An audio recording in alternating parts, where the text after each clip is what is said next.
अस्सलाम वालेकुम। 9th class क्या हाल है। उम्मीद है आप सब अपने अपने घरों में ठीक होंगे और खूब अच्छे से दिल लगा कर स्टडी कर रहे होंगे। तो बच्चे आज जो है वो हम हमारी इस्लामियात का मौज़ूआती मुताला का लेसन नंबर 1 कुरान मजीद इसका तारुफ़ हिफाजत और फ़ज़ाइल जो है वो स्टार्ट करेंगे। तो चलिए आए सबसे पहले इसका जो है पहला सवाल वो देखते हैं। कुरान मजीद का मुख्तसर तारुफ़ बयान करें। ये हमारा पहला सवाल है। इसका जवाब है कि कुरान मजीद के बच्चे कुरान मजीद का मुख्तसर तारुफ़ के कुरान मजीद का हमने तारुफ़ बताना है। अगरचे अल्लाह ताला ने इंसान को खैर और शर में तमीज़ करने की सलाहियत अता फ़रमाई है, लेकिन इसके अलावा इसने इंसान की कामल रहनुमाई के लिए अम्बिया कराम मबूस फ़रमाए। हमारे नबी हज़रत मोहम्मद सल्लल्लाहु अलैहि वसल्लम अल्लाह ताला के आखिरी नबी हैं। अल्लाह ताला ने आप सल्लल्लाहु अलैहि वसल्लम पर कुरान मजीद नाज़िल फ़रमाया जो आखिरी आसमानी किताब है। ये तमाम बनी नूह इंसान के लिए हिदायत का दायमी ज़रिया है कि हमेशा के लिए जो है वो हिदायत का ज़रिया है। मुसद्दक किताब, मुसद्दक मीन तस्दीक करने वाली किताब कि कुरान मजीद जो है वो तस्दीक करने वाली है। अब इसमें डिटेल जो है वो पढ़ते हैं। हज़रत मोहम्मद सल्लल्लाहु अलैहि वसल्लम से पहले अम्बिया की तालीमात और इन पर नाज़िल शुदा किताबें अपनी असल हालत में मौजूद नहीं, महफूज नहीं रही।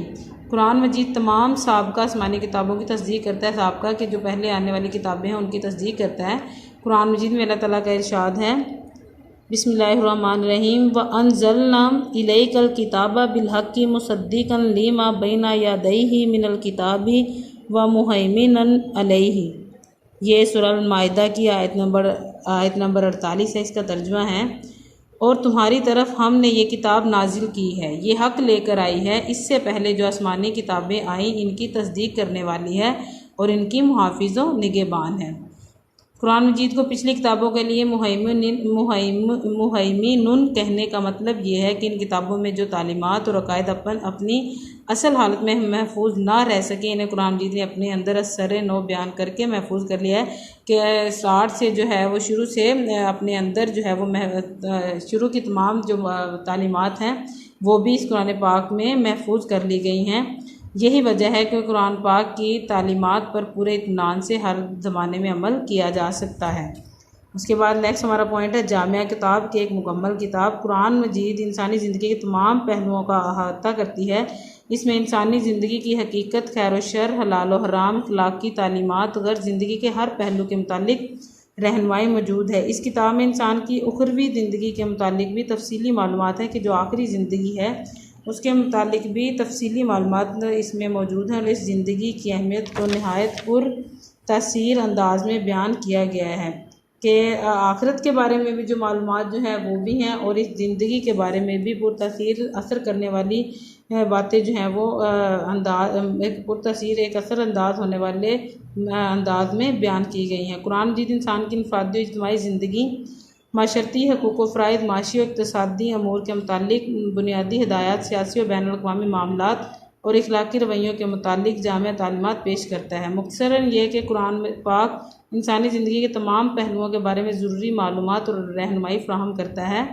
इस किताब में वो तमाम बातें वज़ाहत से बयान कर दी गई हैं जिनका जानना इंसान के लिए ज़रूरी है और जिनके जानने का इंसान के पास कोई दूसरा ज़रिया भी मौजूद नहीं है। तो ये हमारा क्वेश्चन नंबर 1 था, कुरान मजीद का मुख्तसर तारुफ़। उसके बाद हमारे पास नेक्स्ट हमारा क्वेश्चन है, कुरान मजीद की हिफाजत के बारे में आप क्या जानते हैं, बयान कीजिए। कि कुरान मजीद की हिफाजत जो है वो किसने फरमाई, किस तरह की, किसने इसकी हिफाजत का ज़िम्मा लिया है, ये यहाँ पर जो है वो बयान किया गया है।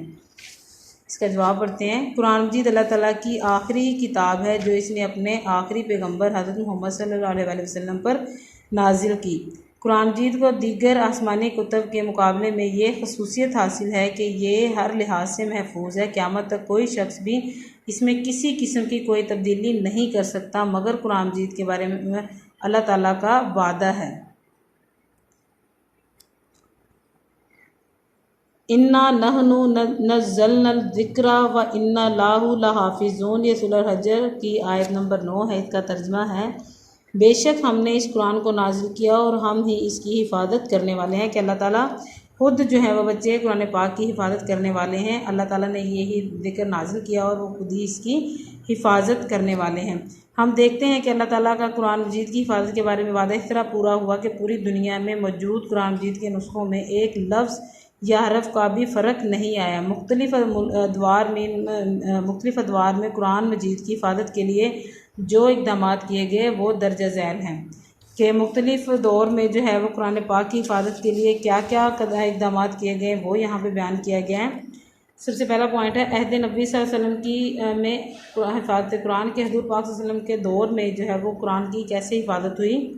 कुरान मजीद नबी करीम सल्लल्लाहु अलैहि वसल्लम पर एक वक्त में नाजिल नहीं हुआ बल्कि तकरीबन 23 साल में थोड़ा थोड़ा नाजिल हुआ। नबी करीम सल्लल्लाहु अलैहि वसल्लम पर जब भी कुरान मजीद की आयत नाजिल होती है आप सल्लल्लाहु अलैहि वसल्लम सहाबा कराम को पढ़ कर सुना देते। अक्सर सहाबा कराम कुरान मजीद की आयत को फ़ौरन हिफ्ज़ कर लेते। इसके अलावा कुछ सहाबा कराम रज़ी अल्लाह तआला अन्हु को आप सल्लल्लाहु अलैहि वसल्लम ने कुरान मजीद लिखने पर भी मामूर कर रखा था। इन्हें कातबीन वही कहा जाता है कि जो सहाबा कराम कुरान मजीद की आयत लिखते थे उन्हें कातबीन वही कहा जाता है।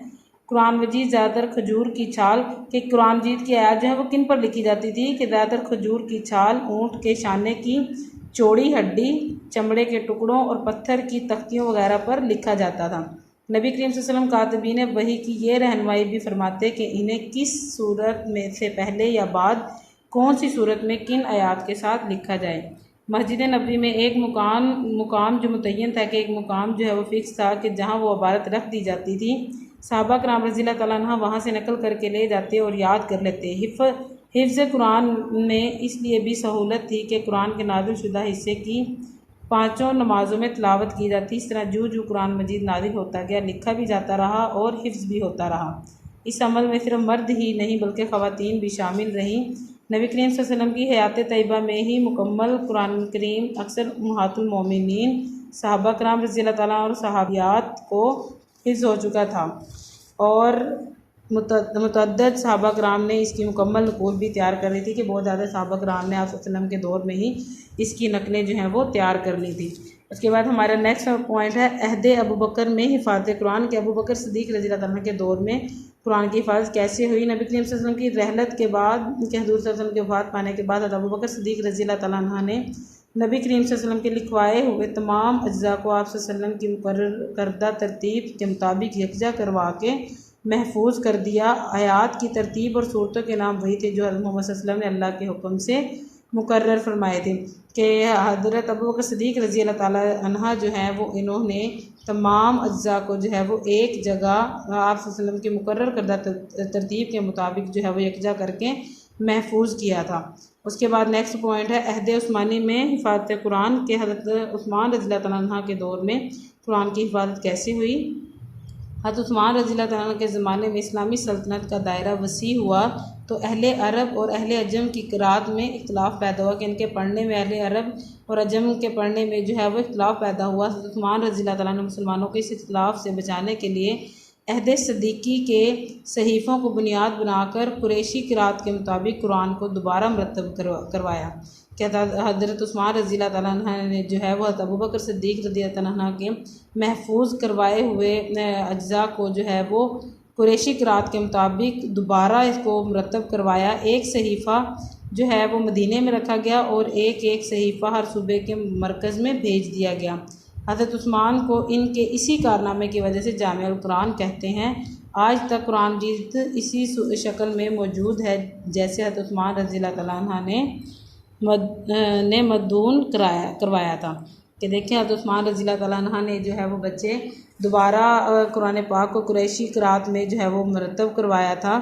इसलिए जो है वो हज़रत उस्मान रज़ी अल्लाह तआला अन्हु को जामिउल कुरान भी कहते हैं। तो बच्चे ये हमारे क्वेश्चन आंसर थे कुरान मजीद के। हमने 2 क्वेश्चन आंसर पढ़े हैं, आपने इनको अच्छे से याद करना है। उसके बाद नीट नोटबुक राइट करने के बाद अपनी ग्रुप में शेयर करना है। इंशाल्लाह नेक्स्ट लेक्चर में मिलेंगे, तब तक के लिए इजाज़त दीजिए। अल्लाह हाफिज़।